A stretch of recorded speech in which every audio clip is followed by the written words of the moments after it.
you really need a lawyer for you to apply for naturalization in Germany? Are you curious about how much it costs to get this little red book here in my hand?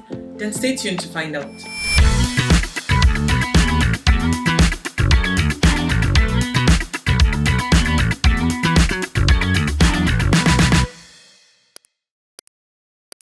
Hey y'all, what's up and welcome back to another video. So about a video ago, I spoke about my journey, my process of getting the German citizenship. And first of all, before I continue, I want to say a very big thank you to each and every one of you who took out time to type congratulations to me, both in the comments of my Instagram, YouTube, the ones that sent me DMs, the ones that called me, wrote me emails. You guys are the absolute best. I really appreciate.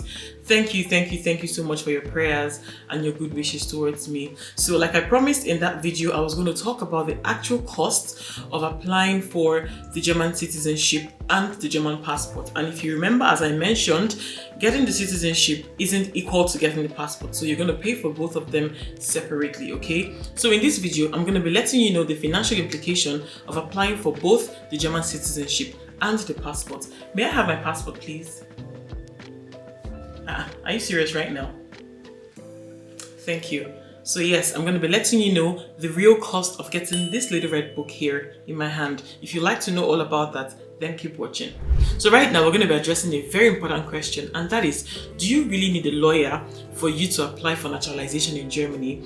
Now, the actual truth is no, you don't need a lawyer. As long as your documents are intact, everything is correct, everything is up to date, you don't have any issues in Germany, you are a legal resident of Germany, to be honest, you really don't need the services of a lawyer. Because most people think that working with a lawyer makes it faster. Sometimes it does for some people, but other times it ends up delaying your process. Why? Because now there is a third party. So, peradventure, a document is missing or you need to send something else across to them. The handling officers or the handling officer at the Einbürgerungsstelle gets to reach out to your lawyer who has stood in your place, who is representing you, who you have given full marks, by the way, authorization, who you have authorized to represent you. They get the information before you, and then before all the correspondence is done, before the information gets down to you, so much time would have passed, and this just ends up delaying your application process. However, that is not to say that lawyers do not come in handy most times during the naturalization process, and they come in handy when you want to file what you call the Untätigkeitsklage. So Untätigkeitsklage is like a lawsuit of inactivity, because I'm going to be very honest with you, the time you submit your application is not when they start working on it. It takes them 5 to 6 months before they open your file. You heard right, because that's exactly what happened to me and so many others. That's exactly how they operate, okay? So if after 6 months, 9 months, 1 year, and even 2 years, you haven't heard from the Einbürgerungsstelle and they're not giving you any concrete reasons why you're experiencing a delay, whereas you have submitted every single document necessary, only then can you use the services of a lawyer to file the Untätigkeitsklage. But it's very important to note that you are the one who would take over the cost of whatever lawsuit you're filing, okay? Personally, I would say it's not necessary, except there is a very urgent reason why you need that passport done in less than a year. Because to be honest, so many Behörden, so many Einbürgerungsstelle can delay.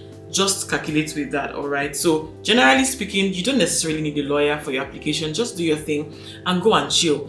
Don't keep tabs on them. Just do your thing. As long as you have a right of residence in Germany, just go to bed, submit your application and go to bed. When they'll call you, okay? Don't bother wasting your money, because let me tell you, if you're going to be working with a lawyer to submit your application, you'll be spending close to 2,000 euros or more, okay? I'm telling you that for free, just so you know. So save your coins and do your thing yourself and only use them when necessary, alright?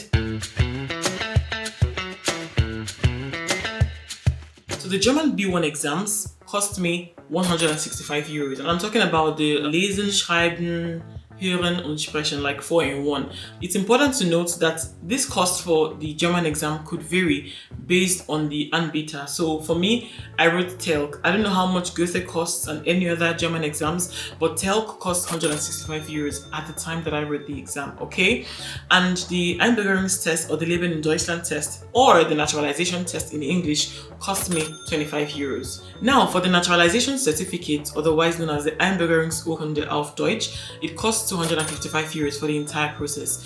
Some Einbürgerungsstelle in different cities might decide to take the money once, but for my city, I had to pay the money twice. So I paid the sum of 191 euros first at the time of submitting my application, and the sum of 64 euros at the time of collecting the urkunde. So I got to pay twice. I didn't get to pay all of that money once. And to be honest, I think it's very fair and a lot better than having to cough out 255 euro once, even though I know that so many people wouldn't mind, because 255 euros for freedom, hell yes. And it's very important to note that if your child is getting naturalized with you at the same time, they get to pay the sum of 51 euros per child. Now, regarding the passport application, it costs 70 euros to produce the passport, okay? And usually it takes about 8 weeks for you to have your passport. However, if you want the express passport, you get to pay extra 32 euros. So making it a sum of 102 euros if you want your passport to come in 1 good week, okay? Now, for your Ausweis, your ID card, you get to pay the sum of 37 euros.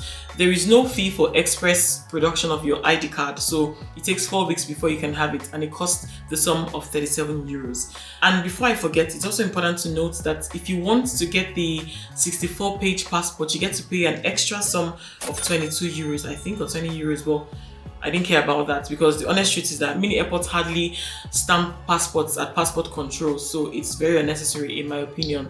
I was fine with getting just the 32 pager, okay? So you can decide to do that or get more. It's all up to you, okay? So right now, let's briefly talk about the process. Ever since the month of May 2025, Germany has ceased working with hard copies of passport photos.